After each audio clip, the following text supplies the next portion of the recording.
And this,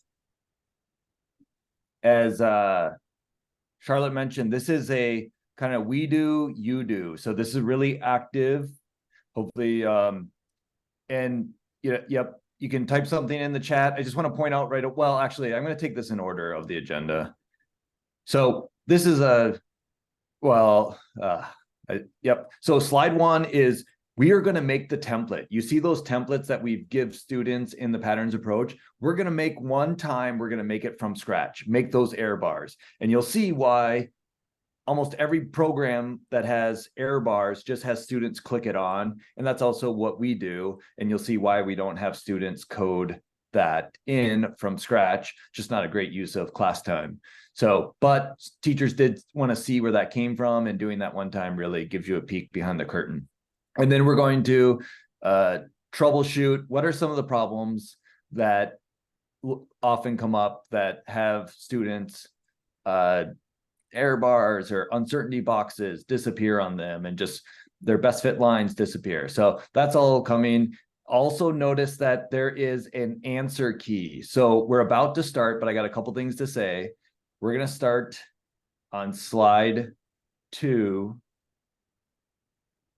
Can I just clarify for you also that Bradford is talking about the slides that are in Desmos Classroom. Yeah. So you want to have your Desmos, that link that I'll put it into the chat one more time just in case. Our Desmos link for today. So you're going to be logged in as a student, and this is what we would have. We were suggesting that you have on the right-hand side of your screen. And you'll notice at the top of that there are a variety of so-called slides. I sometimes call them panels in order to be able to differentiate between Google Slides and this. Okay. So I want to say a couple things before we open it. Desmos is very case sensitive. So lowercase x and capital X are completely different. Lowercase s and capital S completely different. And it's completely unforgiving. So it will not recognize those to be the same at all. A little bit strange. Desmos prefers lowercase. Spreadsheets used to prefer uppercase, and now it's sort of case neutral. But Desmos, some of the functions that we'll see only work if you type them in lowercase. So that's just in contrast to spreadsheets that used to be that only uppercase worked. And now most spreadsheet things are case neutral. And then the equal sign, that is a command. And we'll see that lots of times when students' best fit line disappear or something happens, it's because they've told the computer that something equals 2 different values. And of course, that can't work. It's a command, so it actually generates an error. And then note there's an answer key. So we're going to start on slide 1. That was confusing that I said slide 2. So we're going to start on slide 1. The answer key is on slide 13. So I'm just going to model that one time. So we're going to work on slide 1, which is just a completely blank slide. If you click up here to next and go all the way to 13, I might show that one time. I'm just going to click all the way to 13. This is what we're going to make by the end of it. So that just shows you that we're going to make a template from scratch. And that's going to take us like 20 minutes. So if you want to see the answer key, if you're there, you might even want to duplicate your tab. If you duplicate, you can keep that one screen open on slide 13 and then go back to the original tab.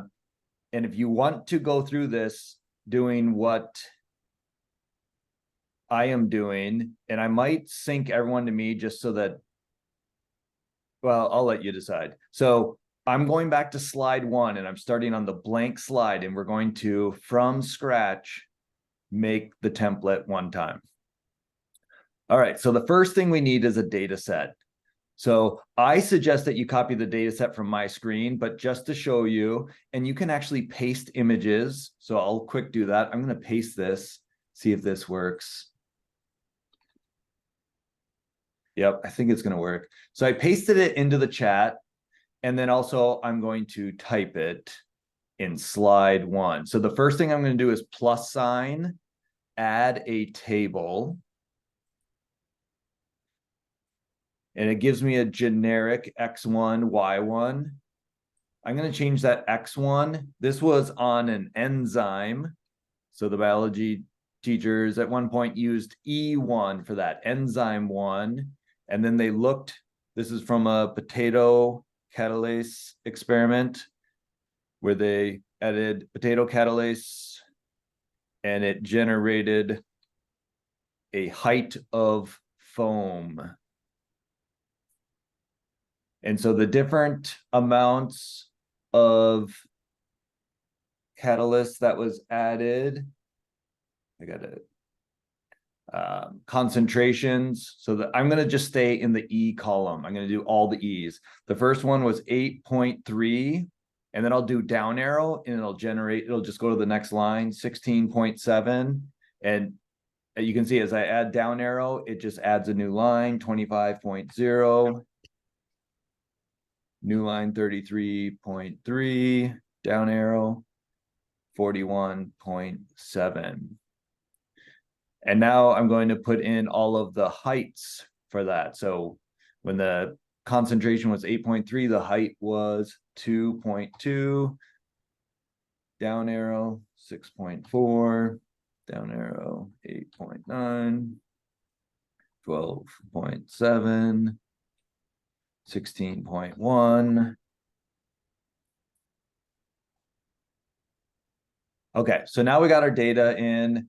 Actually, it's not really easy to see it. So here's just a feature. This was new.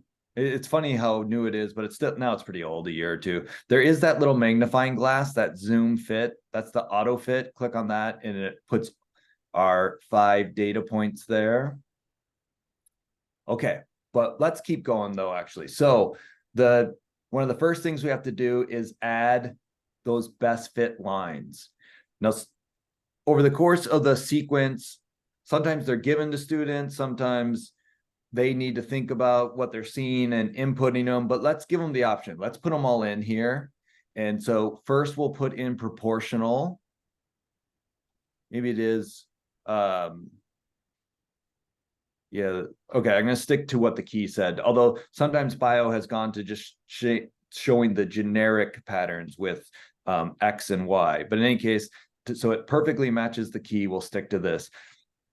Our height equals some constant C, lowercase c, and again, our enzyme concentration. As soon as I type that, it gives me the option to make C and the E a slider. I only want the constant C. So I'm going to click on C. All right. So now we got our constant, we got proportional, but let's keep going.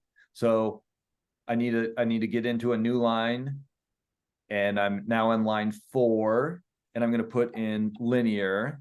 So height equals C, capital E, plus B. Right, that's that Y equals MX plus B. And I do want B to be a slider, so I'll go ahead and click on that now. It's a little bit awkward how our sliders are kind of intermixed with our equation. We'll fix that here in just a second. All right, and then just for completeness, not often used in biology, but there is quadratic that they would have gotten from mainly physics. So C E squared. So Desmos, I put H equals CE, and to get superscript, that's Shift-6. That's the little caret. You don't see the caret because it knows what you're doing, and it puts you in superscript mode, and so you can just type the 2. And I'll hit return, and that'll just auto advance me to a new line. And we also have that inversely proportional. So that's H equals C divided, that's so often in so many other things, spreadsheets, that's that slash with the question mark key. And then that auto turns it into a fraction, and then we can put the capital E.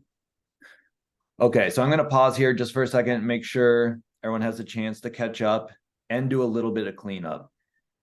Many times we like these sliders on line 3 and 5 to be underneath all the best fits. So I'm going to grab them, and you can drag these these are basically cells. This is like a single cell column in spreadsheets. So I just dragged that cell down, and I'm going to do the same thing with B. Okay.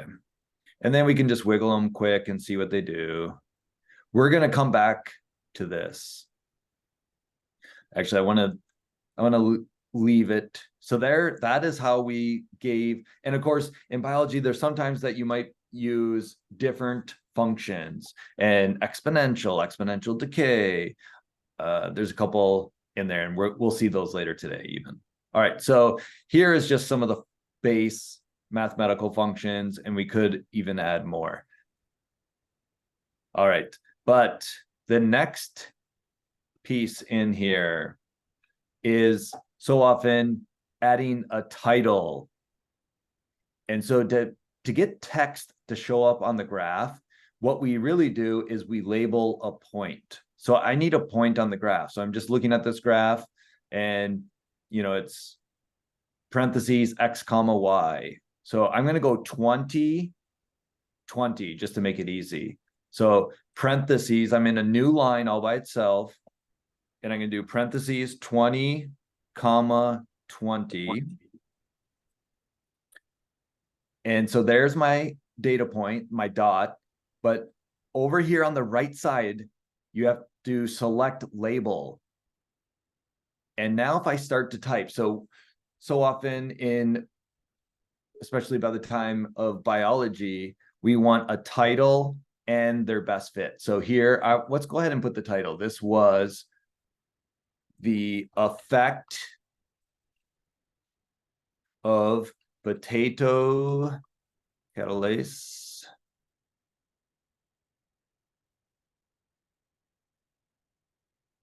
concentration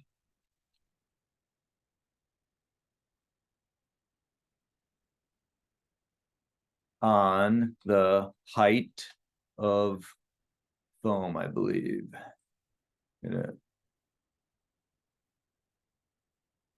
Height of foam. Yep. Okay.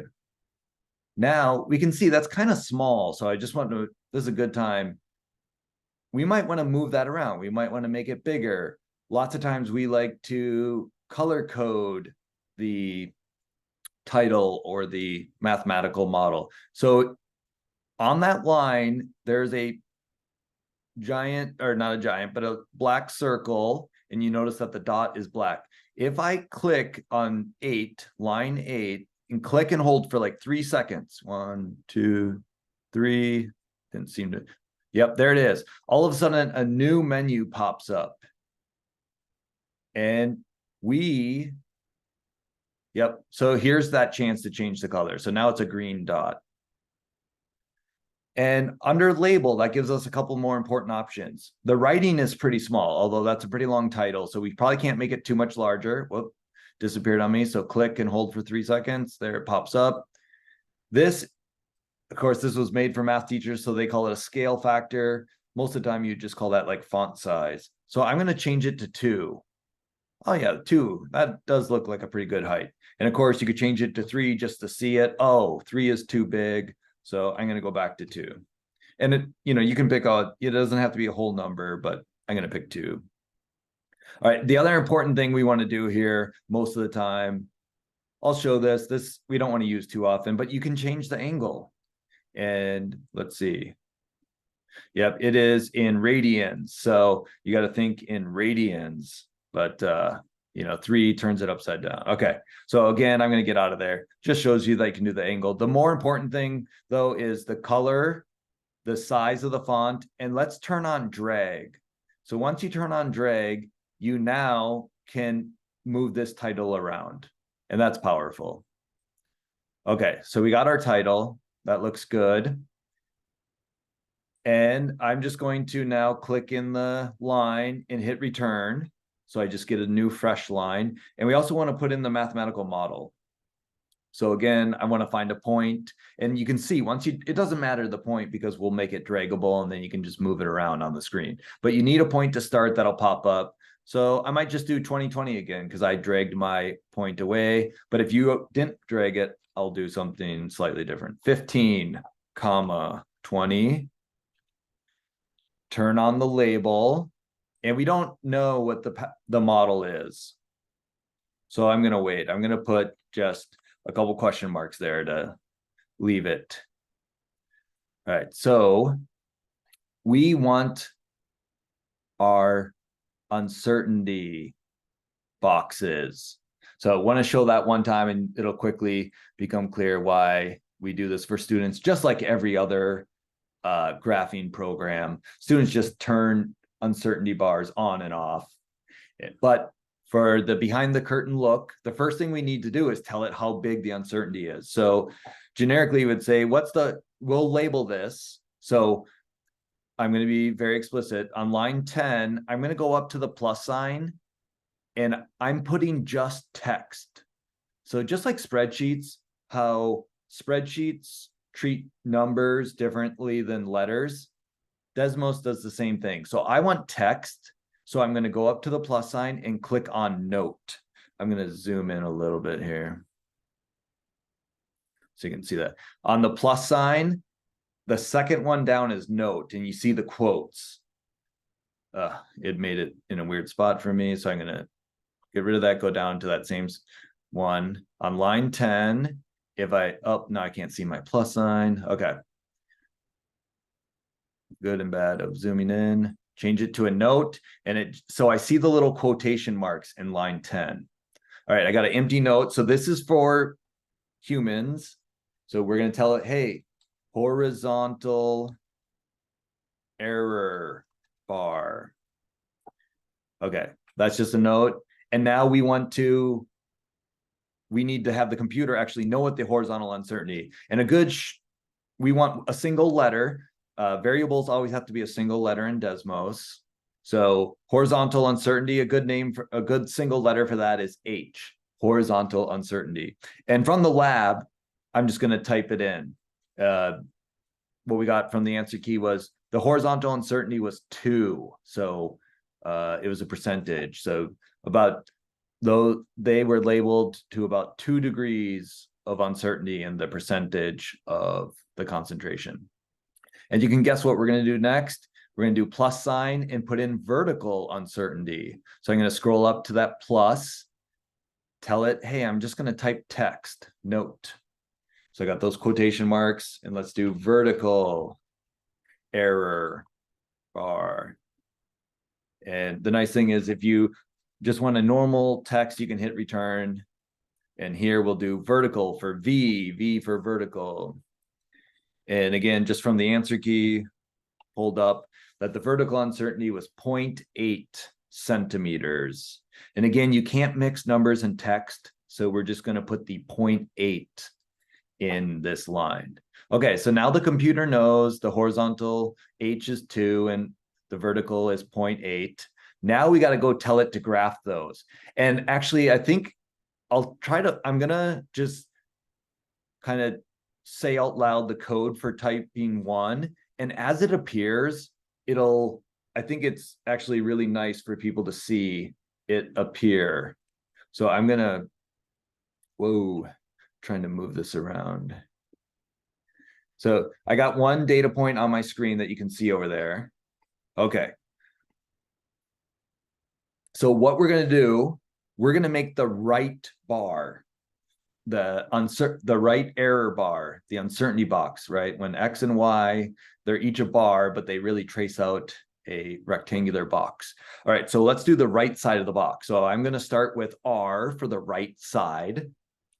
And just to show that you can do subscript, so that is shift underscore, the key to the right of 0. So shift underscore, that puts you in subscript mode.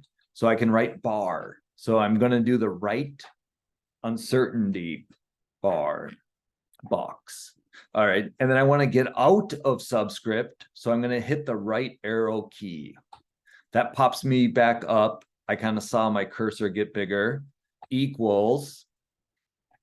And this gets a little confusing, so it's actually better sometimes just to say what I'm doing and then see it happen and then look at the equation and it'll probably pop up. So I'll try to say it though. E1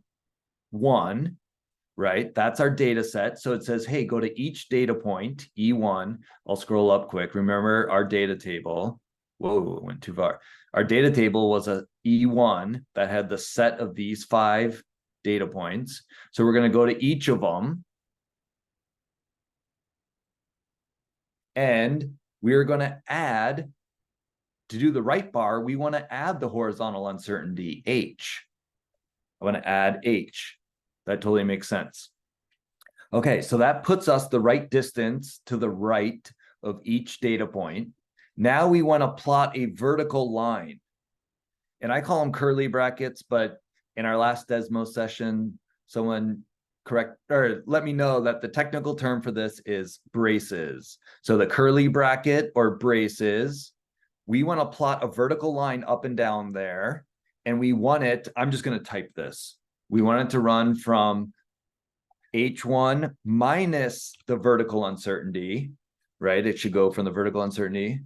And then we want to plot that for values. Y should be greater than that. And you'll see it better once it pops up. So we want Y equal to or greater than that. And boom, you see the line.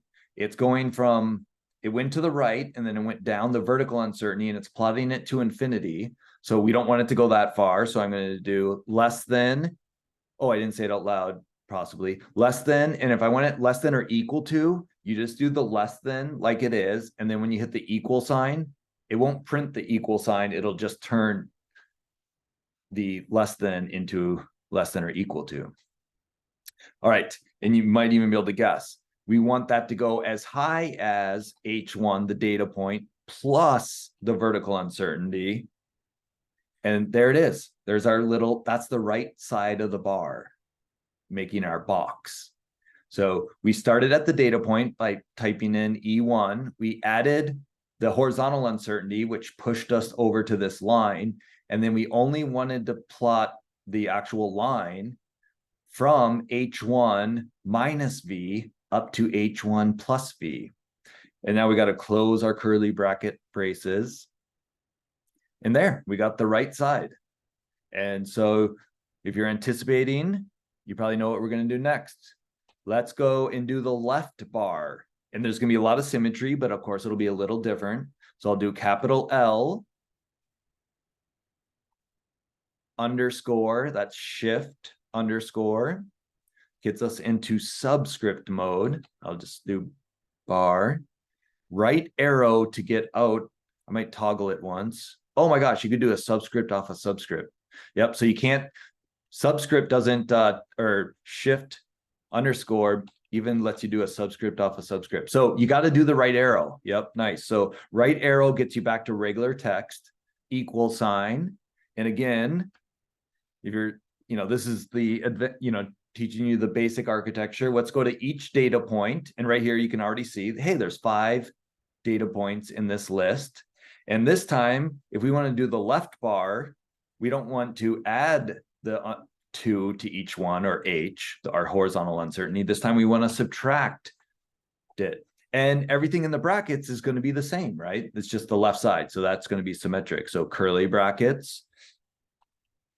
Go to each data point for E1. Let's go to the corresponding height for that one and subtract the vertical uncertainty.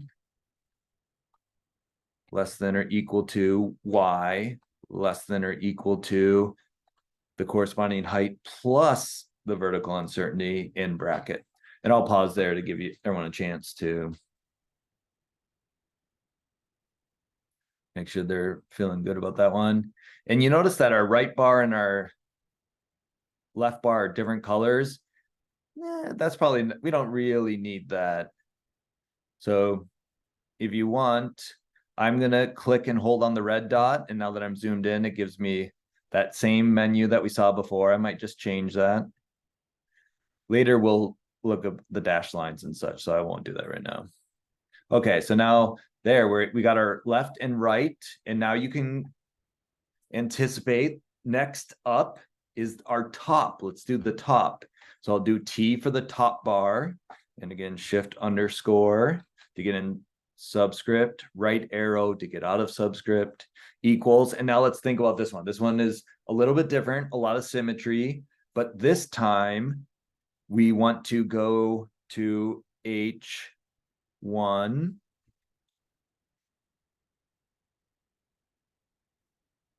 And it's our top bar. So are we going to want to add or subtract the vertical uncertainty? We'll add V.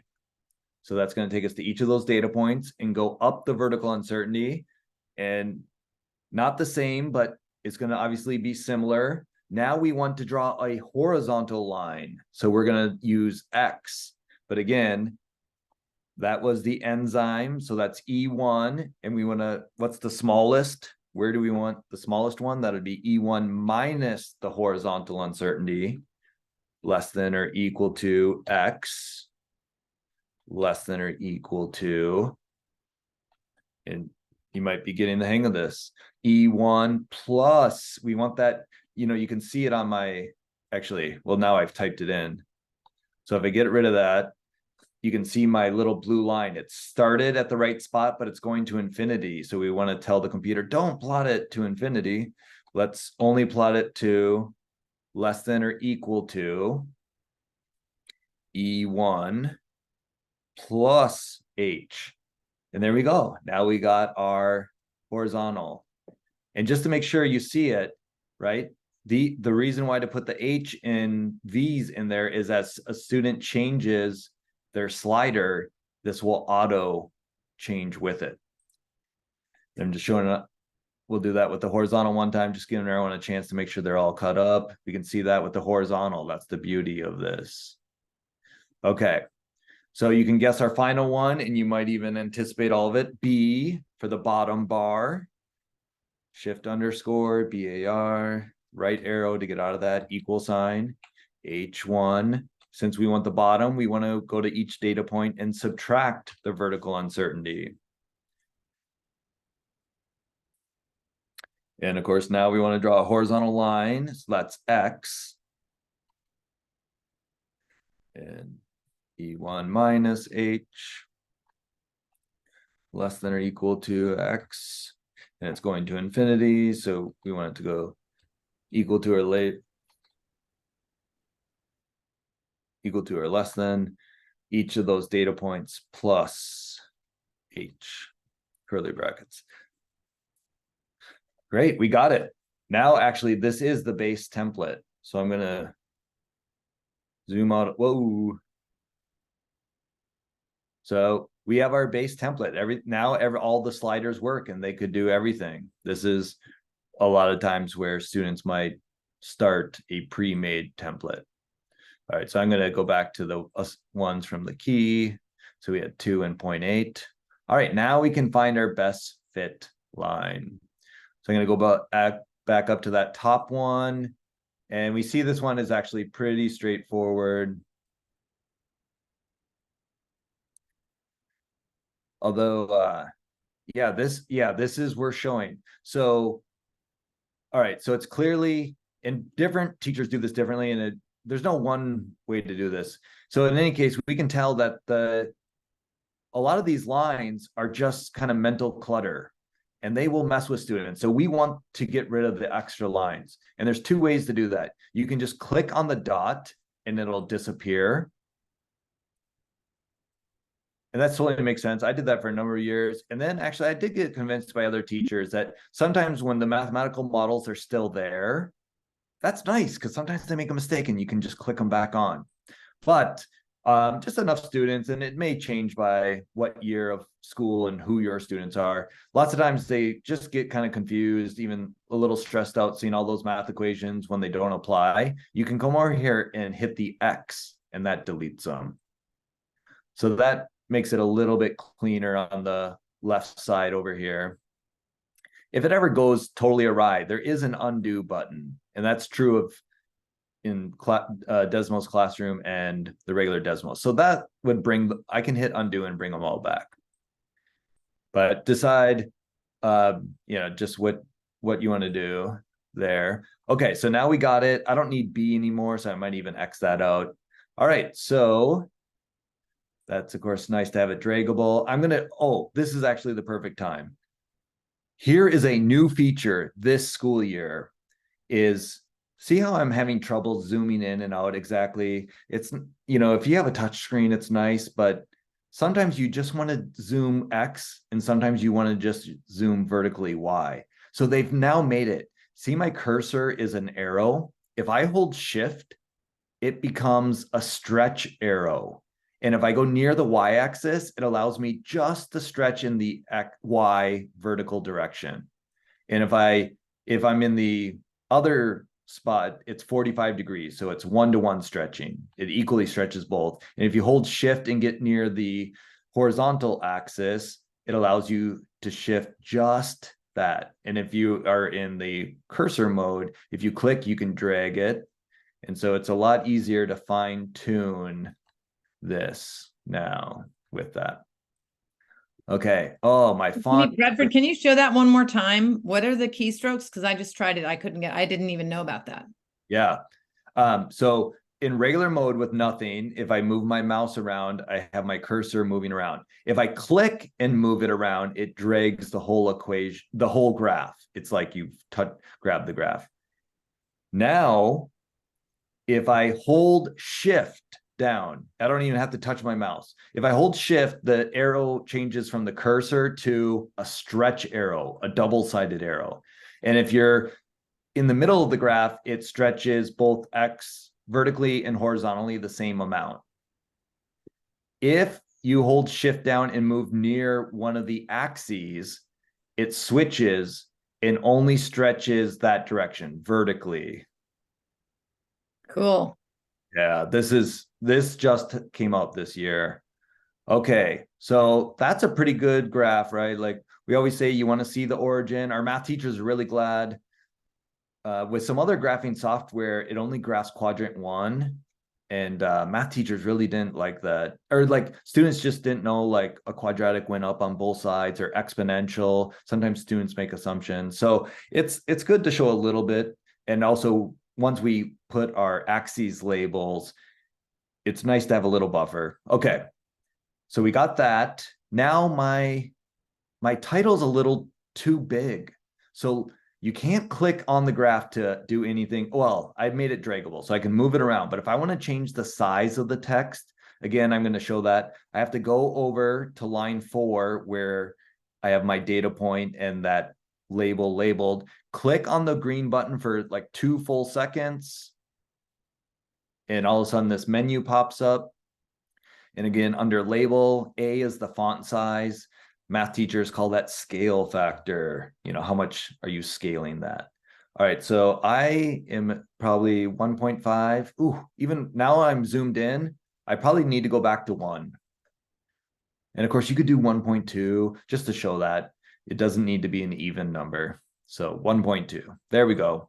Now I want to get my mathematical model in there. I found, and we really push this in physics. So many students forget what H was and E, and really experts shorten that, right? Even teachers, we make fun of people that say like, oh, the NGSS and the PE, and make sure to get your CLRs in for this year and the curlies, right? Like, well, if you don't know the shortening, it's complicated. So, and long story short, let's go ahead and just put it in there. That was height of foam. And you can decide what's a good fit for your student. So height of foam equals 0.4 times the enzyme concentration. And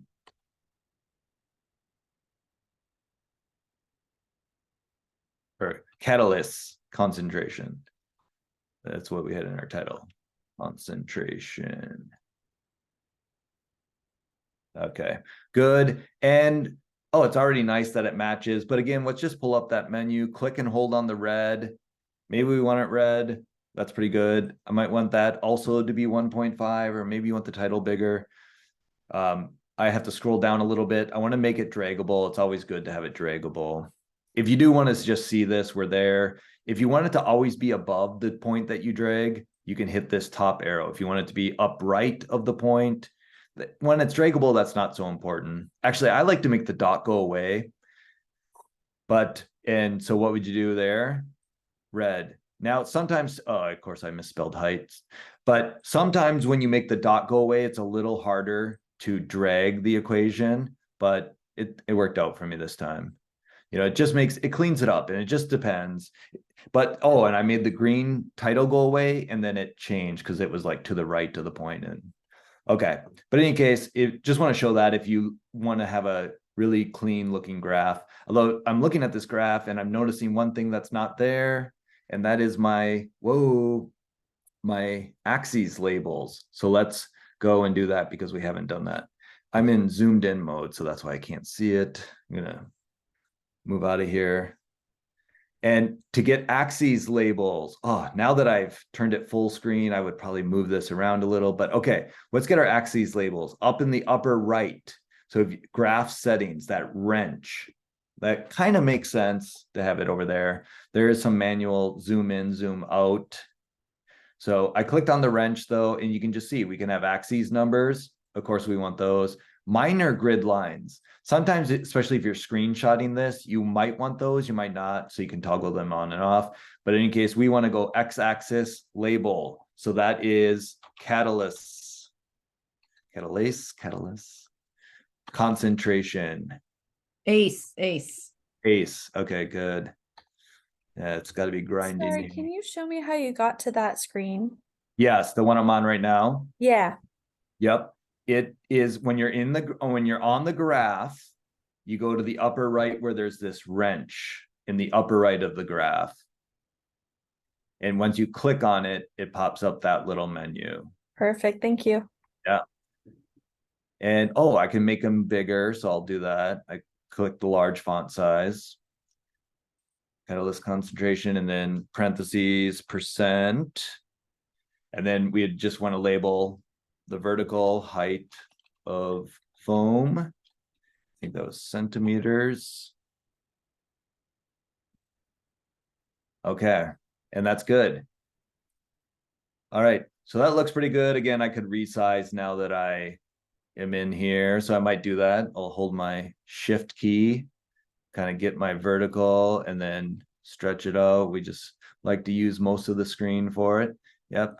Okay, now that that's good, now it's funny, I could make my sizing better. But okay, so you now see that's most of the good stuff of any template. So that's something that if you haven't been adding titles, you can see with students, that's an easy thing to do. Even in, we wait, so we don't try to teach everything in the first lab. But sometimes a class gets really far ahead, so we teach one class period but we try to make sure every class period learns by the end of the year. Okay, so there we got our basics. And again, the answer key is on slide 13. I want to just pause there for a second and do a quick check because we're about to move on. And the good news is the next slide, I want to move people to the next slide, which has all of this already done for us. So I'm going to go up to the upper right and click next. And it's the same thing. So technically you don't need to do that. But this is nice. This one, I guess we lost the best fit line by doing that. Okay. And this does show you the Y equals B, all that good stuff. Oh, they're all turned off. Okay, so I'm going to turn them back on. Just do that best fit quick again. And so it matches the key. Oh, nice. I didn't show that. Let me do a quick check where people are. If you haven't left slide 1, yeah, I see people just transitioning. I will show this so you see. So this was meant to be problematic on purpose. This is going by tenths. My C slider is going by tenths right now. And sometimes you want to go by hundredths. So how do you do that? There's three, basically, if you click anywhere in C, something's going to happen. But I might, so you can see it, I might manually type in, if I put that 0.3, I might put in 0.35. Oh, I need to go higher. I might want to put in 0.38. Oh, that is really good. But I got lucky and I had to manually type it. So the other thing you can do is go to step, and that tells you the step size of the slider. We were at tenths, and I want to go by hundredths. So I'm going to say, hey, take step sizes of 0.01. And then when I hit return, now my slider, oh, it went back to tenths, even though I had hundreds. Ah, interesting. Why? If your step size is too small for your spread that you want C to vary, it can't work, right? Like the mouse only picks up so many little differences between two numbers. So we know this is between 0 and 1. So I'm going to say only wiggle C, only vary C from 0. I need something less than 20. So 0 to 5 or 0. I know it's 0 to 1. So why not pick 0 to 1? I just wanted to show you it doesn't have to be 0 to 1. Okay. And then if I hit return, now my slider will go by 100. So I can fine tune it. And that just, you need that sometimes. We like to pick the step size so students don't get too many decimal places. But depending on what happens with your experiment, sometimes you just need to change the step size. So that is actually how you do it. All right, so I do hope to meet everyone on slide 2, which is just a catch up. If for whatever reason you got behind or lost, or you got dropped in the Zoom call and you're rejoining us, everyone's back on the same page if we start on slide 2. So we're in slide 2. We want to quick find our best fit line. I have moved, as I said, to just Xing out all the ones we don't need so they're not there. Oh, look, I got to undo because I X'd out the one I wanted. Nice. Okay. And yep, I already got my label on there. So everything looks good. All right. So here is the next basic feature, which is, you can see it's so powerful. I am going to show how to add images, and specifically the confidence matrix. This is something you might want to do one time, and you might do it as the teacher and model this if you feel comfortable. It's something that if you got like 10 extra minutes with the class, you might have them all do it if they already have their Desmos graph out. Okay, so we need an image. So I'm going to escape out of my full screen mode, and I'll paste this in the agenda. So we're now on number 8 in the agenda. You need to download this image so that you have it. So, and I'll put this in the, I wonder how this will work. I'm going to put just the link in the chat. So go there, but you actually have to download it. So I'm going to click. If you click on the image, it'll take you to the image, and then you got to go to the upper right and click download. And then it just went into my downloads folder. So wherever that goes on your, sometimes it depends on Chromebook or what you're using, you have to go find that file. So I clicked on take me to the file. So you can copy and drag it. There's several different ways. Actually, I'm going to just get it in your download folder or whatever you save your files to. We can get rid of that now. And let's go back, talking a little bit just to give you time to make sure you download that file. And if we now go back to Desmos and find a new line, whoops. Ooh. Let's go up to plus. And if you go all the way to the bottom of the plus, I'm going to try to zoom in a little bit. There's image. And the nice thing is it just brings up, I think it's pretty much your download folder. So grab that image and click. And that now, it's a little hard because I'm zoomed in, so I got to zoom out. Look, there's the image right there on our screen. Now it's not where we want it. So I'm going to click and move this up. And I'm going to toggle back and forth because I'll just show you. If I click on the image, oh, first things first, I actually got to, oh, this is great. So when I click on the image, all of a sudden these blue dots appear all around it. I might zoom in on that. Ooh, sorry about that. Very sensitive. If you click on the image, all those blue dots appear. And that's really nice because that allows us to grab and stretch. Now, you don't have to get it exactly right. I'm going to stretch it pretty wide because actually I'll tell you what I'm going for. Do you see that's their confidence matrix? So assuming some familiarity with that. And you see one of the columns in the confidence matrix is predicted value is within the data range. Okay, so I want to make that column literally as wide as my data range. So do you see my data points? Here's the first one and the wide one. On my screen, that's about 2 inches wide.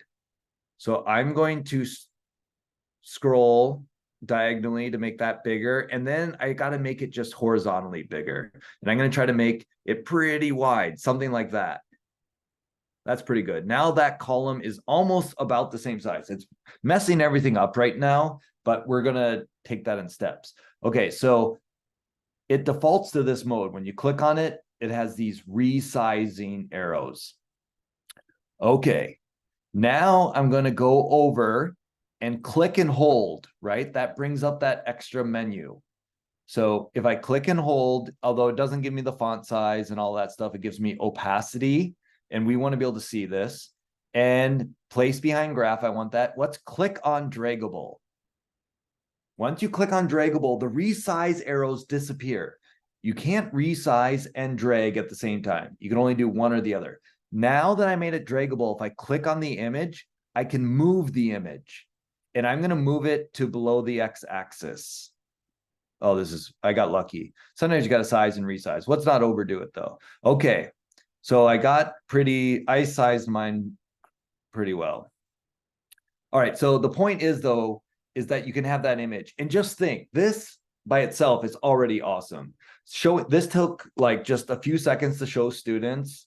And I'm sure there's all potential for students to use this inappropriately. But when students see this, there are so many times they'll take a picture. Some students will take a picture of each data point and put it on the graph. Now, sometimes too many pictures on the graph gets visually hard to look at, but it's just kind of neat.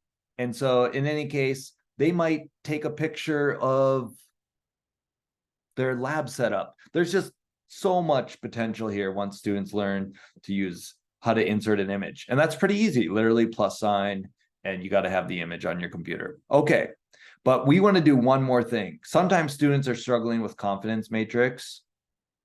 And so we want to color code our actual graph. So we want to color code just like this. So predicted value, if it's between our data points, what were they? I'll just look at the X. If the concentration's between 8.3 and 41.7, let's just round that to 8 and 42. We want it to be dark blue underneath the line because that we've taken data on that. We should feel pretty confident. So this is just context. So I can teach you how to show inequalities and put shading on graphs. And what a great time to put shading on the graph is to make your graph match the confidence matrix. All right, so I do need to go over to my command bar and I need a new line. So I'm going to hit return. So I'm in line 17.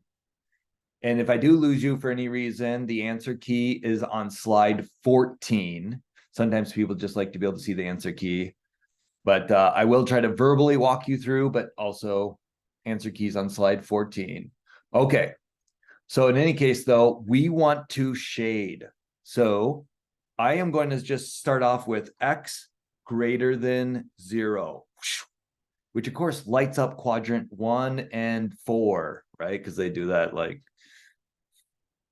kind of reverse clockwise. Quadrant 1. Okay. Anyways, it lights up everything. So I want to restrict the domain using math teacher speak there. I want to restrict. I don't want to have all of that shaded. So I'm going to do curly brackets or braces. And I want to do this only for, right? We want dark blue for greater than 8. So I'm going to put in 8 less than X less than 42. So boom, now it's only showing me the band from our smallest data point to the biggest data point. Now, maybe you just keep it like that. That's kind of nice. I wish it was blue. So I'm going to go and click on that red button over here and pick blue. And that's pretty good. But I'm looking at the fill and it's 0.4. I want it darker because we need 3 different colors of blue. So under fill, that's like kind of opacity. Here they call it fill. How much color are you filling with? I'm going to go to 0.8. Yeah, that's that darker blue. Nice. So then I can use lighter shades. All right, that might be cool. Although we probably only want it from 0 and above. So let's also restrict the vertical domain, Y domain. So I restricted X from 8 to 42 because our smallest data point was 8. Our biggest data point was 42 in concentration. Now let's restrict the Y domain. So I'm going to do curly brackets again. And here we just want Y above 0, but I want Y. So I'm going to say 0 less than Y. Ooh, so that makes it only fill the inequality. But wouldn't it be nice? It's too intense and it's blocking. I want to have Y less than, and this is, we got to go up and look what our best fit was. And our best fit in this case was CX plus B, but B 0. So so C, I can type in Y less than CX, and oh, that's nice. So there we go. And then I end my curly brackets. Great. And I don't know, maybe you want to put the plus B just in case anyone did ever fit it with a linear. It didn't change anything. All right. And now I kind of did that quickly knowing that let's redo that again. Now predicted value near the data range. So our biggest data point was 42. But how long do you feel this trend, right? We know it's not going to go beyond 100. That's just not even possible. So, but you might think, and this is, we call it, there's no right answer to this, but it generates good discussion. And I was just going to go with up to, this went up to roughly, 40%. Maybe it holds. And without any context, I'm just going to say it holds for 20 more degrees, partly just so it's big enough for us to work with. So I'm again going to do that same thing. I'm going to start off with X greater than 0. X greater than 0.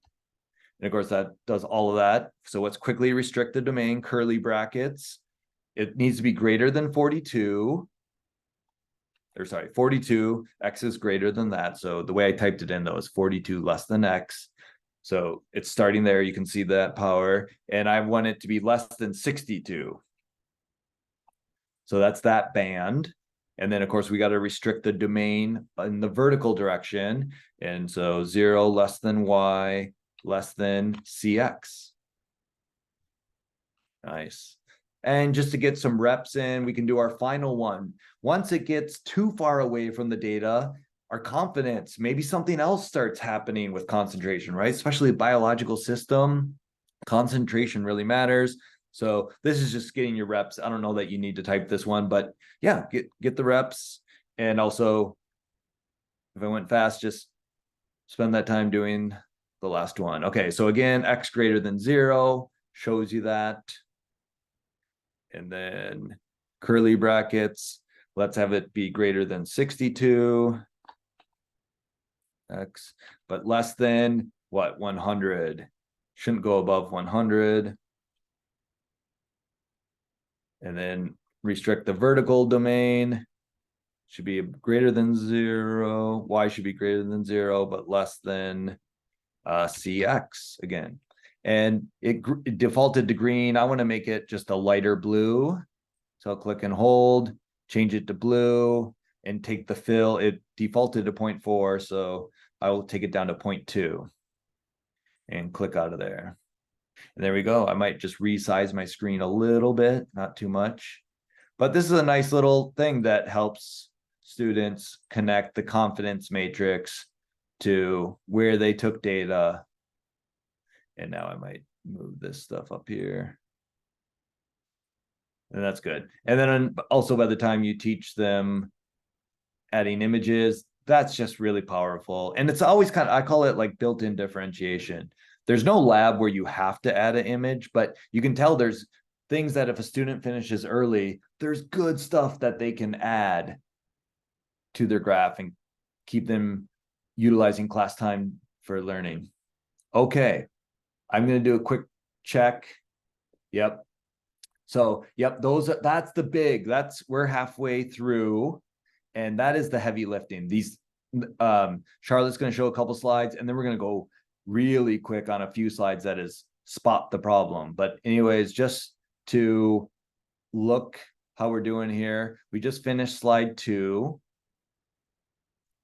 And I'm about to hand it over to Charlotte for one more piece on how to make the graphs look and be like what students are seeing with their data. And I don't see any questions in the chat, so I think we're okay. So I'll hand it off to Charlotte for looking at practice with the heart rate experiment template. And I'll stop my screen share, and I think Charlotte will probably want to share her screen for that. And again, as she comes on, the answer key to what Charlotte is doing is going to be on slide 15. She'll be working on slide 3, and the answer key will be on slide 15. All right. Oh, resume share. All right, I'm going to try that again. Put my video on again also.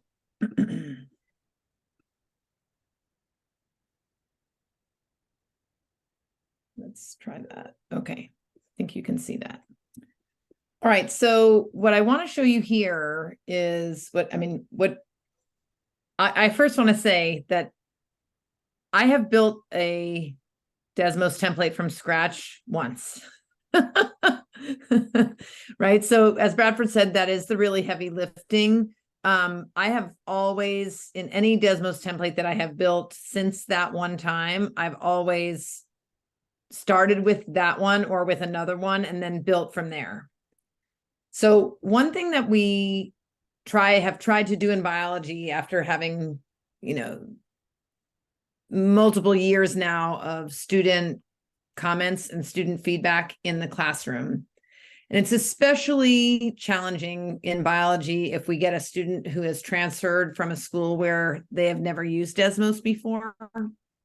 And so what we have tried to do, and you can see it in slide 3, is that we have tried to provide all of the instructions right inside the template, so that even a student who maybe somehow made it through physics and chemistry without ever making a Desmos graph, or a student who's coming to us from another system where they may have never used Desmos in this way before, that we made that decision to put all those instructions in there to or as a result of student feedback and what we observed, and made it a little bit easier for students who were coming in outside of the outside of patterns.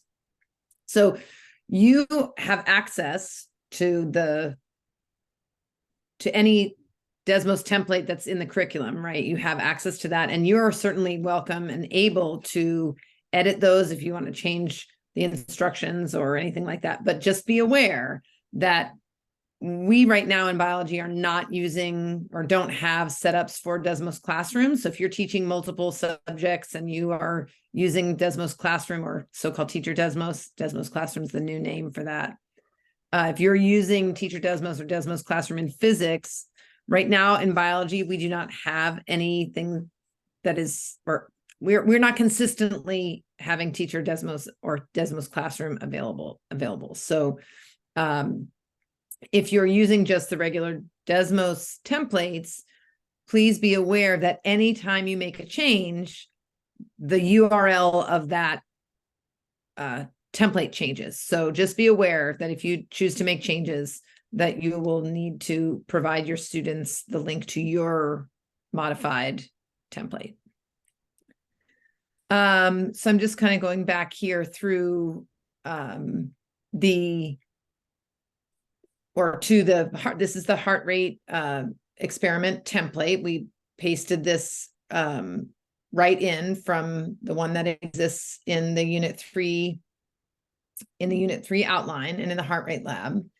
And Bradford mentioned this earlier. In physics, they have made the template so that the students have the variables that make sense for the experiment. But in biology, one thing that we really want students to do is to make really truly make the connection between the variables that they're investigating and where those variables are positioned on a graph. And so we have made a conscious decision to move a little bit backwards towards more traditional Y and X variables instead of using variables that are connected to the experiment. But we're, of course, not completely abandoning that idea because we just want them to make that connection more explicitly.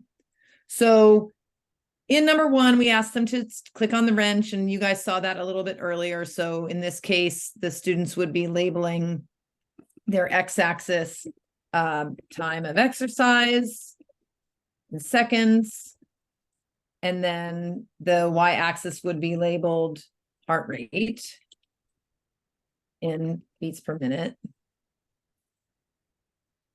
And I have students do the exercise for 120 seconds. So I know that I need my x-axis to go beyond 120. So I'm going to put it in here for 130. Oops, not 1300. And then I'm just going to have it go by ones. And then I'll just go minus 10. And then the heart rate, of course, we know right now it's scaled up to 20. We need that to go a little bit higher. So I generally have that go about to 180. And then I need to make my negatives a little bit, just so I like to be able to see the origin. Now, and I don't think, Bradford, that you showed this, but you do have the ability now also to lock the viewport at any time. He showed you a lot about how to do the stretching vertically and horizontally, even diagonally, doing them both at the same time. But once the students get the right range for their for the data that they have, I do find it really helpful to lock the viewport, and that does not allow any stretching anymore, but it means that they also can't by accident hit their touch screen and shift the scale. So I find that very helpful. Now you can see here that at the very bottom, my title and equation spots are kind of all shifted there at the bottom, but they're all draggable, so we can deal with that later. So, and notice since I locked my viewport, next to my wrench now has a little lock on it so that you can tell if your viewport is locked. So here, coming back to the variables, in lines 3 and 4, we have x1 equals $1 and y1 equals $1. And what we've asked students to do is to change the question mark to a reasonable letter. And this is basically defining X and Y, linking the X-axis and the Y-axis to a particular variable. So in this case, we can look at our time of exercise on the X because we labeled that already and just change that to a T. And then our Y is an H for heart rate. And I also, these templates tend to get a little bit long, so I really like to put things into folders. And so you'll notice that a lot, and you can open and close the folder at will. It just makes it a little bit easier to scroll through. Now, when we plot a data set, I don't have the data set right on my, right here in front of me. Let's look at the answer key. It's number 14 or 15. So let me bring that, and let me put a screenshot of that. Oops.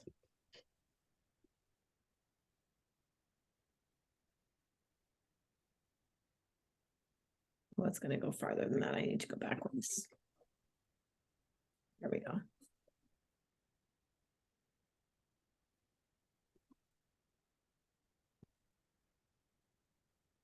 Bring that to you all in the chat.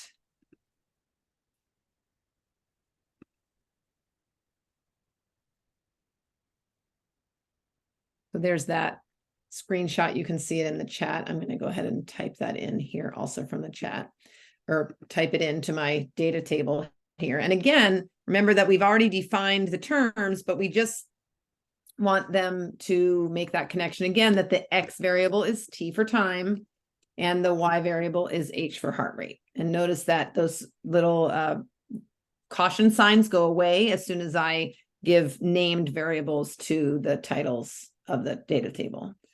So I'm just going to scroll up here. And I'll just read out the times first. The times are going up by 10-second intervals. So 0, 10, 20. I'm just using the down arrow. I'm going to go all the way down, I think, to 120.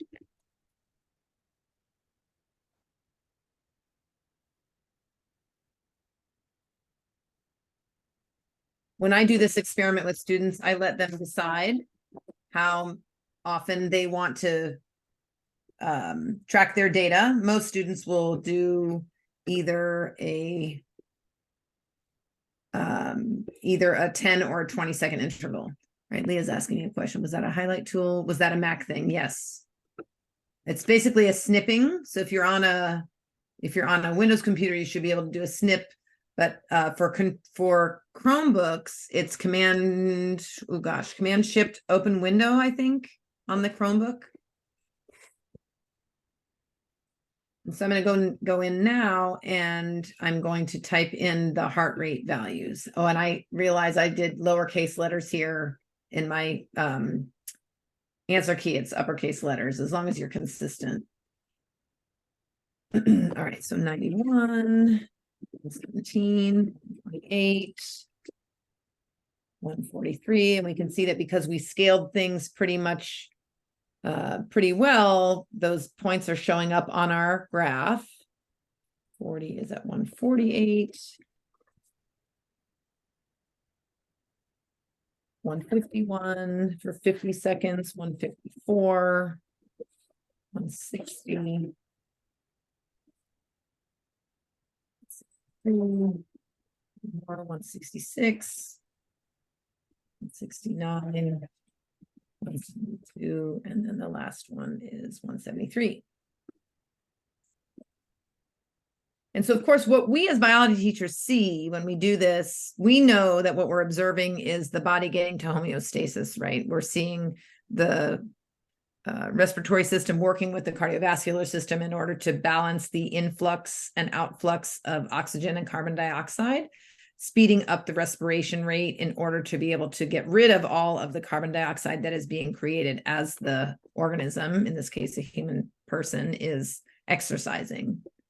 But students will not have seen necessarily this kind of flattening out, right? Now, this same pattern appears in the enzyme experiment. So if they have done the enzyme experiment and they were one of the groups that tested enzyme or catalase concentration or substrate concentration, hydrogen peroxide, they may have seen this before, depending on the concentrations that you tested in your enzyme lab.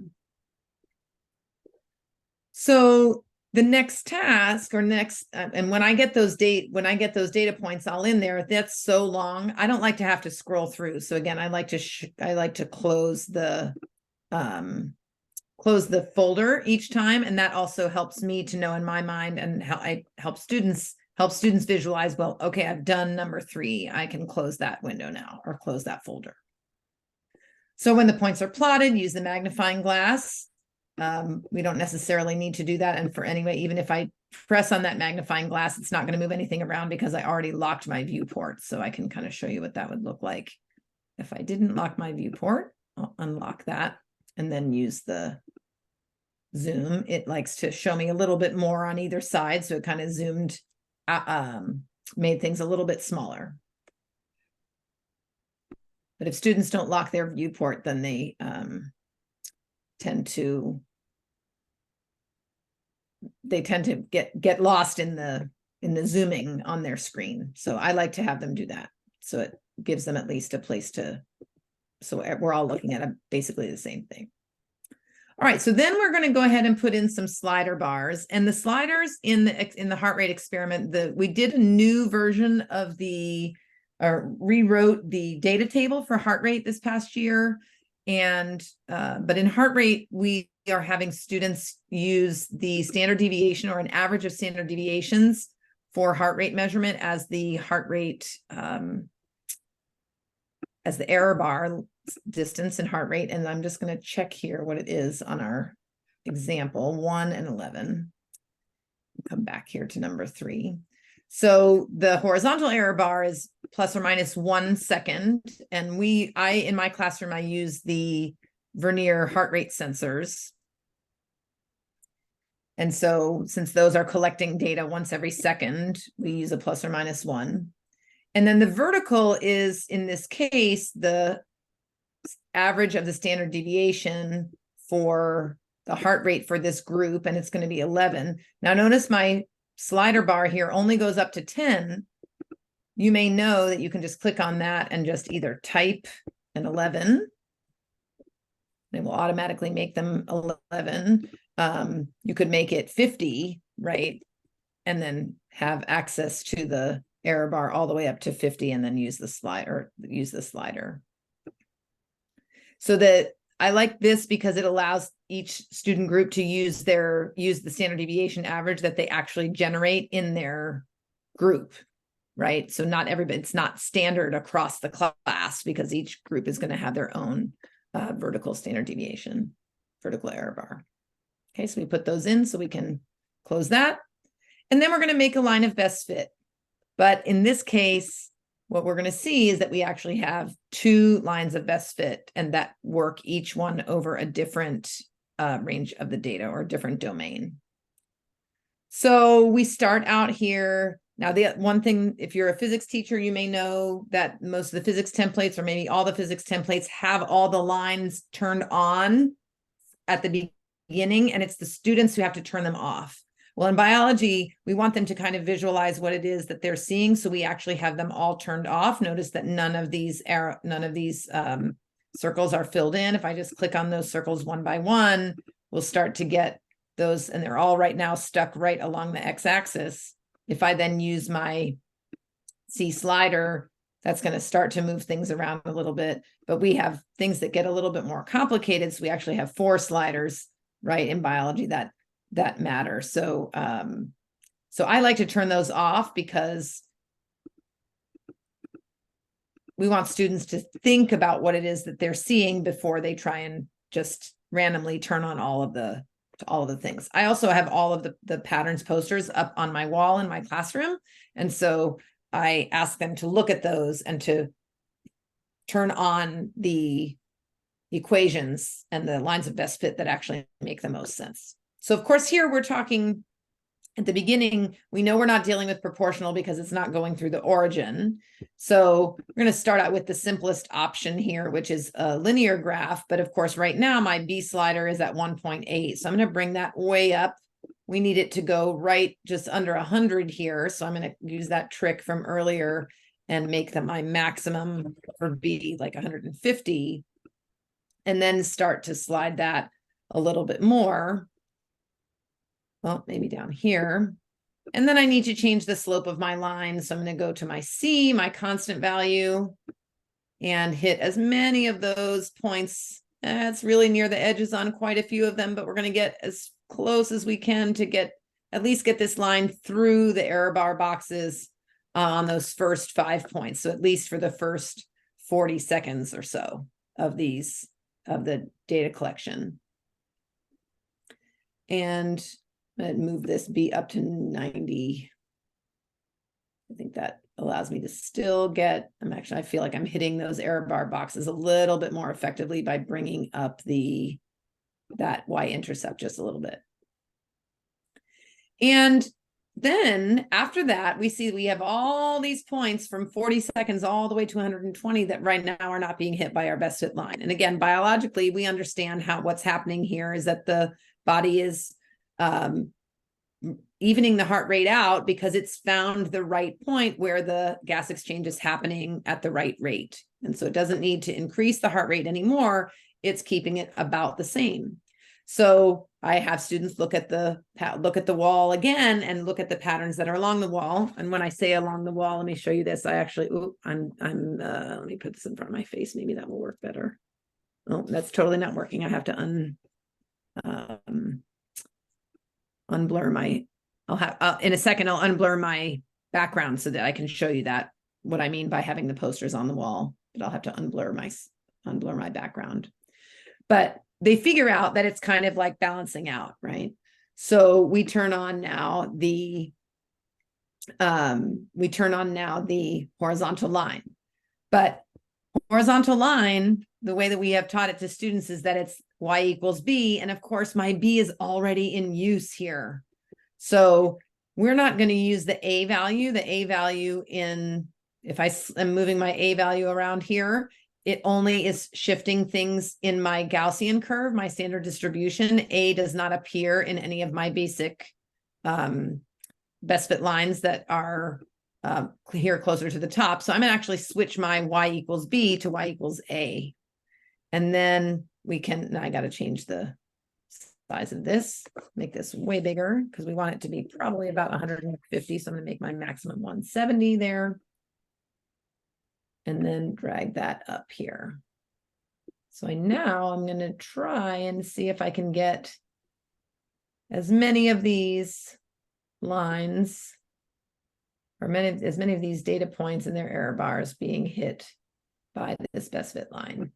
I think that what I must have done is not used exactly the same slope as is in my answer key.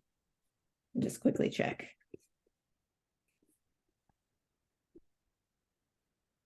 $98 and 1.26. Where was I here?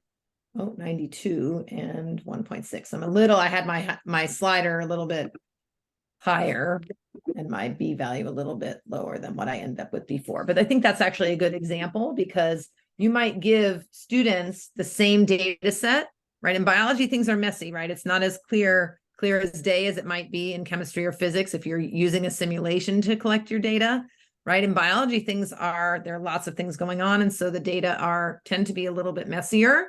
You don't get every point being hit right through the center by your best fit line. And so even if you give two students or two groups of students the same data set, they might end up with the same patterns, but their slopes or their choices for y-intercept might be a little bit different. And doesn't make their choice any less valid. They have their reasons for selecting, but what I like to tell them is, you have to pick the thing that you feel is the best, is hitting those points to the best of your ability. So I will go back. I mean, I went back and wanted to make sure that I was shifting it so it shows exactly what's in the answer key. So that makes me want to drop my line here just a little bit. So I think, what am I about? The 160, just quickly checking here on the answers. 165. I'm just going to type that in here. So what 165 does is that it gives me all these last 6 or 7 points going through that red line. This one here is going right through the very edge of that point, but still on. And then it shows us here where these two lines intersect. So if I just click on the intersection point between the purple linear line and the red horizontal line, I can see exactly where it is that those two things are intersecting at 53 seconds with a heart rate of 165. Now, the last thing that I wanted to show you here, and you kind of got a sneak preview on the answer key, is that you can have students actually cut this down. So it's only showing the biologically relevant sections of this graph. So obviously you can't have negative time, right? So we don't need any of this stuff that's in quadrant 2, right? I think. And then, I don't know, the ones where the X is in the negative. I'm showing my lack of mathematical vocabulary here. And then we can also eliminate this purple line when it appears above the red line. So to do that, you actually just are going to set a domain for each of your best fit lines. And you're going to use those braces, those curly brackets that Bradford was using earlier, and just place an inequality in here. We want y equals cx plus b to be valid between x equals 0 and x equals, what did we say earlier, 53 seconds. So I'm going to put in here 0 less than or equal to, and I just typed there less than and then the equal sign, and it automatically did those two things. Deb, you have a good question and I will answer it in just a second. X greater than or equal to 53. And then I'm going to close those braces. So Deb asked, doesn't y equals c times the square root of x fit the data set better? Perhaps. And sometimes students try to fit a log pattern to this. And I always go back to the mantra of let's use the easiest mathematics that helps us understand what it is that we're seeing. So it's possible that you might get better, points, your best fit line hitting your points better. Now the issue, I think, and somebody will correct me if I'm wrong, I'm sure that, well, I know for sure that log continues to grow, right, over time. And I think square root also continues to grow as x gets bigger, right? So we would have a harder time explaining that biologically, because over the long term, you would never have a heart rate that would continue to grow, because at some point your heart rate would be going so fast that you wouldn't be able to survive it. Now, that would be way down the line in this context, lots and lots of hours of exercise on end, right? So yes, that is a limitation that you would be bringing up if you are using one of those other mathematical models. So I know that my students tend to struggle, and I have some students who got log when they did it in pH and in chemistry, and some who really didn't get the idea of the logarithm, and then others who may never have seen a square root graph before. And so I tend to allow students who choose those to go ahead and do them and use them and explain the limitations associated with them. But many of my students are going to stick to this because they can explain in their conclusion, well, we see a linear pattern. In this case, the heart rate is going up at a rate of, where's my slider here, 1.2 beats per minute every second. And then it is flattening out at a heart rate of 165, which is the maximum heart rate for this exercise. Does that make sense, Deb? Yeah, I let them, if they want to go there, I let them go there.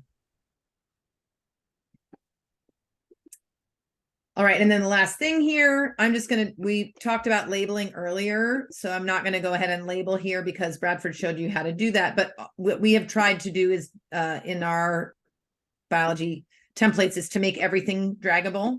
And the other thing that we have tried to do, but clearly I didn't do a great job here, is to match the color of the text to the color of the line. And so here I have a purple line, right? My linear line here is purple and my label is blue. So I'm going to just long click on that dot for the label and just change it to purple. And then I can change the wording to whatever I want, right? But Bradford showed you how to do that earlier. So there's no reason to do that again, unless you wanted to practice. I could put the domain here on my horizontal line to just say that that is going to be valid when x is greater than or equal. And again, here I just type the greater than symbol and then hit the equals key, and it automatically changed it into the combined symbol, greater than or equal to, where are we, 53. And then I can close the braces.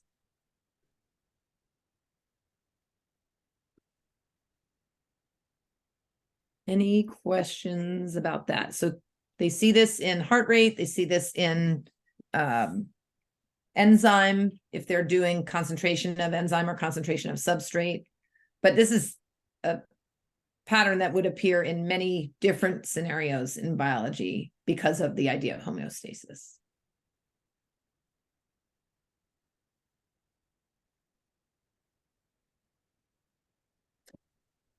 All right, Bradford.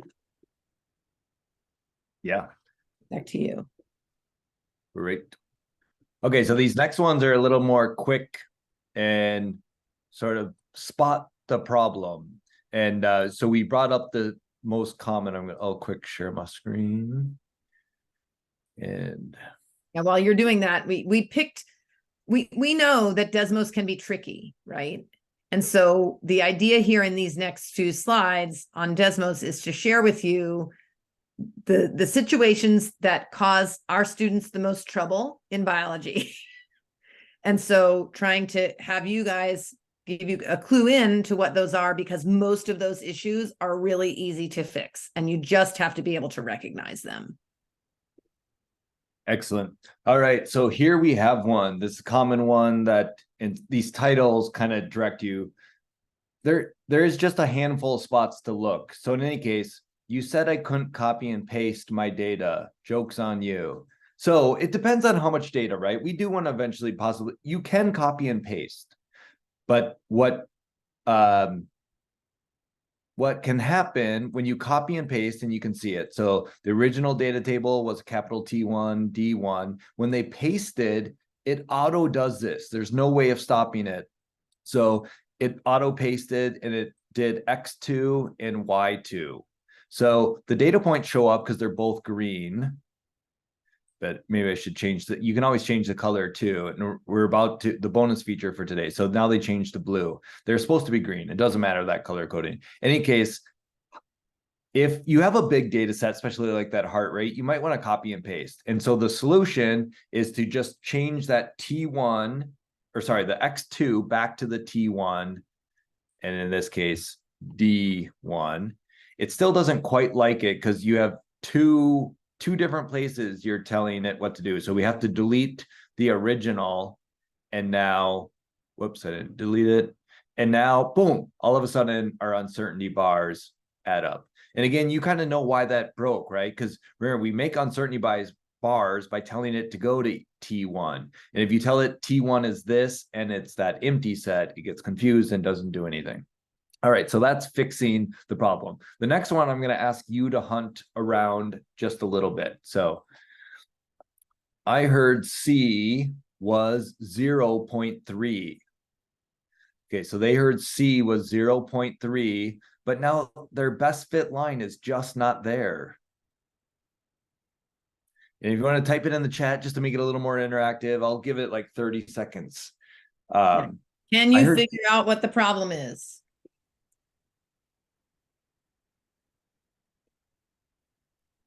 I lost the chat actually when I reshared. So let me.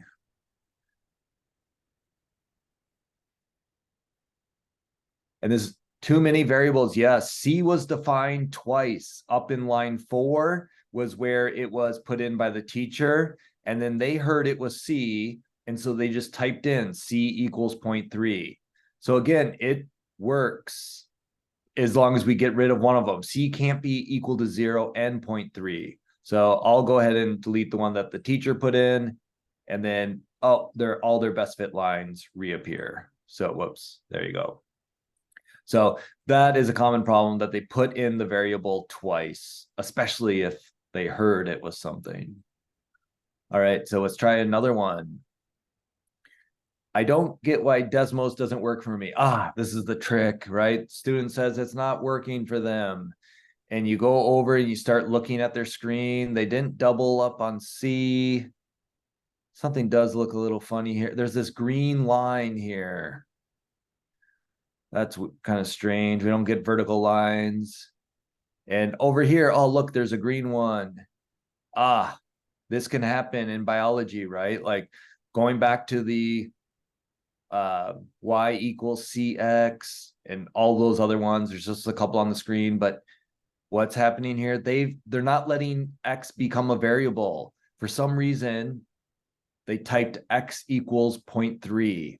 And it might have been that they were talking to someone and decided to do that. But in any case, you're not going to get x to be a variable if you tell Desmos x is 0.3.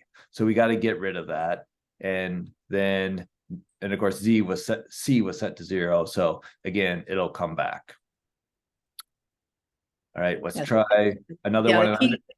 The key on that one is that they, if they are just defining, they're defining something twice, right? And it doesn't like that. Yeah. It's very literal. Yeah.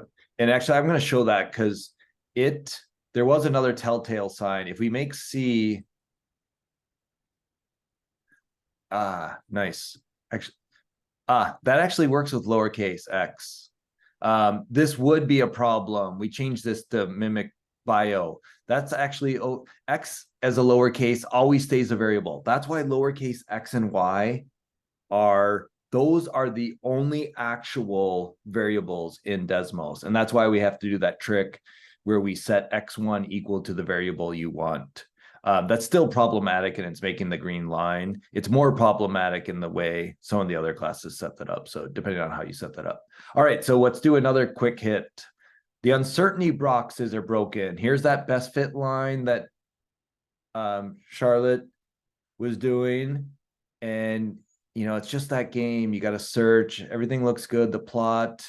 And I do have it on screen. My uncertainty boxes don't work. And my neighbors, they work. Why isn't it working for me? Yep, Charlotte mentioned number one issue for her. My group mates work, but mine don't. And we have it on screen. But, you know, there's just no quick. Sometimes you just got to look. Give it a couple more seconds.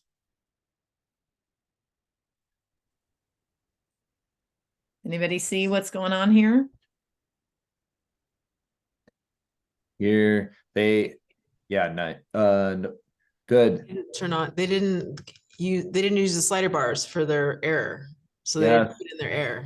Exactly. So sometimes depending on their previous teacher, at the beginning of the year in physics, we do the error bars for them. But by mid-year, we stop and they need to put it in. Some teachers do it all year long. It's just about the appropriate match and depending on their chemistry teacher or if they switch. So in any case, you just might, and new to the school, they might just see. So they actually have to set the error.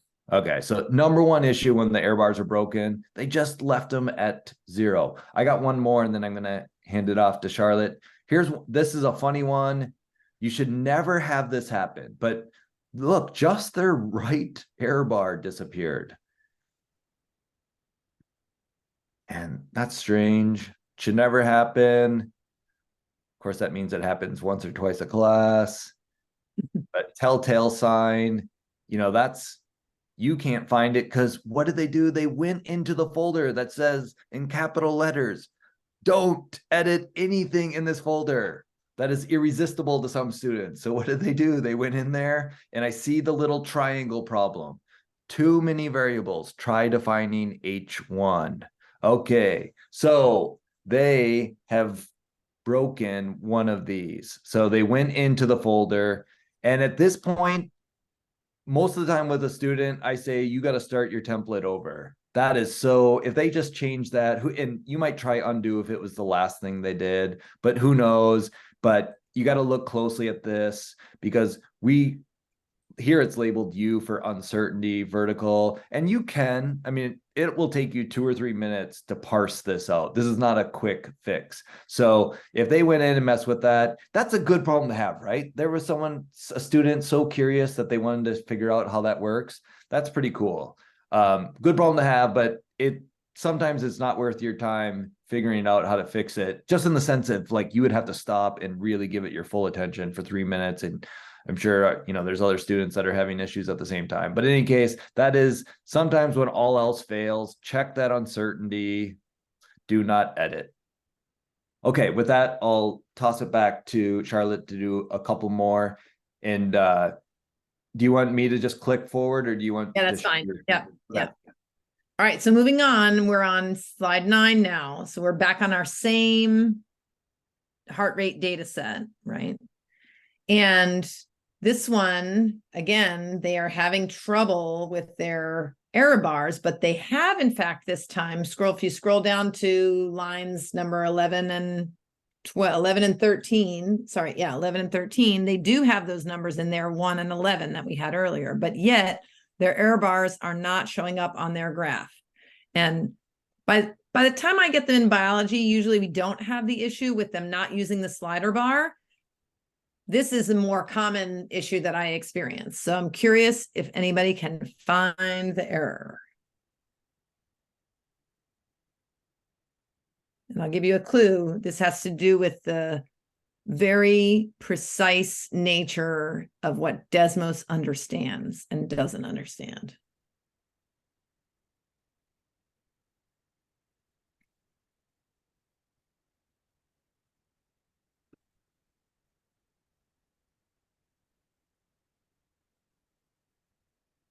Anybody want to give it a shot?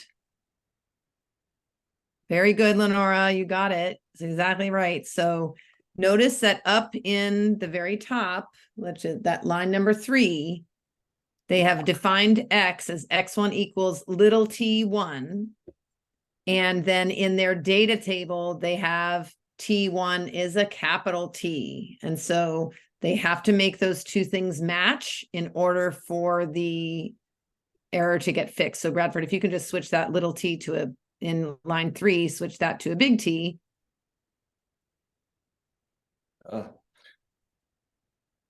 There we go. And automatically, just with that one small change, the error bars finally show up. And that's because that X1 variable appears in the code for the error bars.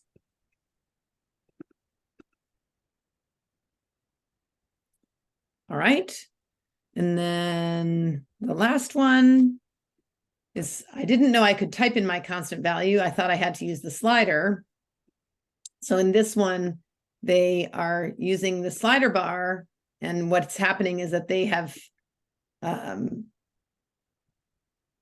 is this where they jumps cut out certain things? Yeah. So where there is a B value and they've just eliminated it, right? They've actually cut out they've removed some of the equations, and you can't see the one anymore that is necessary. So they tend to like to delete stuff. So. Yeah, nice. Okay, so there's just not much time left. And actually we're here. I do want to tease teacher Desmos at the end, because we also do, if you like it, I'm showing you our teacher Desmos of what you're in right now. So it gives you that shot of, you can see student progress. You can pull up. I could go back here, and if you want to help someone in teacher mode, you can anonymize. And well, I got another one to show from class, actually. So what I really want to do is show you how to add colors. So that's really, there's those pre-built-in colors, and those are pretty good. I'm going to jump to slide 12. We could do this in any slide. Actually, I should pick slide 12, just because it's there. All right, sometimes you have your best fit lines, and we already saw. So sometimes you just want colors that are not there. So I just need a new line, and this is Desmos architecture. A variable needs to hold the color. So you need a variable to be holding the color. So what does that mean? So I'm just going to get where I want to be here, actually. Sorry about that. So many things open.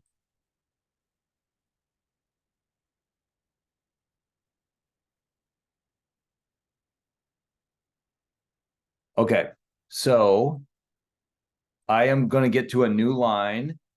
I'm going to hit enter, and I'm going to have a new line, and we just need a variable. So for a new color, I'm going to use, we're already using C, but C is so perfect. And the nice thing, I'm going to capitalize on the fact that caps and lowercase are different. So I'll use capital C, and I'm going to subscript it 1. So that's my new color number 1. And I'll get out of subscript and hit equals. So color 1, and there's 2 different ways. And again, I said Desmos is lowercase. So RGB, that's red, green, blue. And you have to this one is one you have to know. So you got to tell it. Oh, yeah. Good. Actually, doesn't look right to me right now. So you got to tell it how much red. I'm going to do 0 red, and it's 0 to 250. It's kind of 256 if you know binary, but 0. So that takes up one of them. So it's 0 to 255. I want to make it really green. So I'm going to do 0, 2, 2, 2. And then you got to tell it how much blue. And I'm going to go 100 blue. And boom, there it pops up. C1 is equal to that green color, that kind of fluorescent green. And that's kind of fun. So if I want that to be a little more blue, I would change that 100 to a 200. And oh, now it turns to, what is that? Kind of like a cyan. And now that I have it, if I go and click on this red button for 2 seconds, I get that menu. That new color is there and I can click on it. And so now my proportional line will turn to that cyan color. Now, if you go and change this from 200, let's say I take this down to back to 100, it goes back to green and my line has turned to green. If I click and hover, it is green. So if you want to keep cyan and add green, you have to add another color. So I would put C2 equals and RGB, and it has to be lowercase. I'm sure it'll come out eventually where just like spreadsheets, it will become case non-sensitive, but I don't know. So 222, comma, 200, and there. So now I have both. If I go back and click and hover, I have the green and the cyan.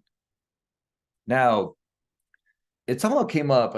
It's been a while now that we learned about this, and there's some cool things. You can paint, you can do all sorts of things on Desmos, and they even have a competition of making the coolest picture. And I think that's what came up and how we were talking to art teachers, and they kind of laughed at us. They're like, RGB, that is no one talks about RGB. Oh, did someone just use uppercase and it worked? Is that what that comment is? No, that's for the previous one. Oh, okay. All right. Good. So RGB does kind of make sense in science in the sense of like monitors. They have a red pixel, a green pixel, and a blue. And of course you want to tell it, but that's not the normal, or artists don't usually use that kind of language. So I'm going to make a third color, C3. Oh, it would be okay since I have the 3. I could use lowercase, but I'm going to do C3. And I'm going to use the more common one in art is hue, saturation, and value. Parentheses. Hue is the color. So that's 0 to 255. I'll just use color 200 just to show how it's a little different. And then hue is on a 0 to 1, or sorry, saturation. And to get the most color out of it, we want to pick 1. But again, if you wanted it faded, and then value, I'll also pick 1, so it's the most bright. And there you can see color 200 is that turquoise. If I change that 200 to 100, that's kind of fluorescent green. If I make it 150, that's also kind of a fluorescent green. 190, you can see it turning to turquoise. If I go 244, it's kind of that blue purple. And again, if I click on this one, you can see they all become options. So that's just a nice little kind of, that's a fun one.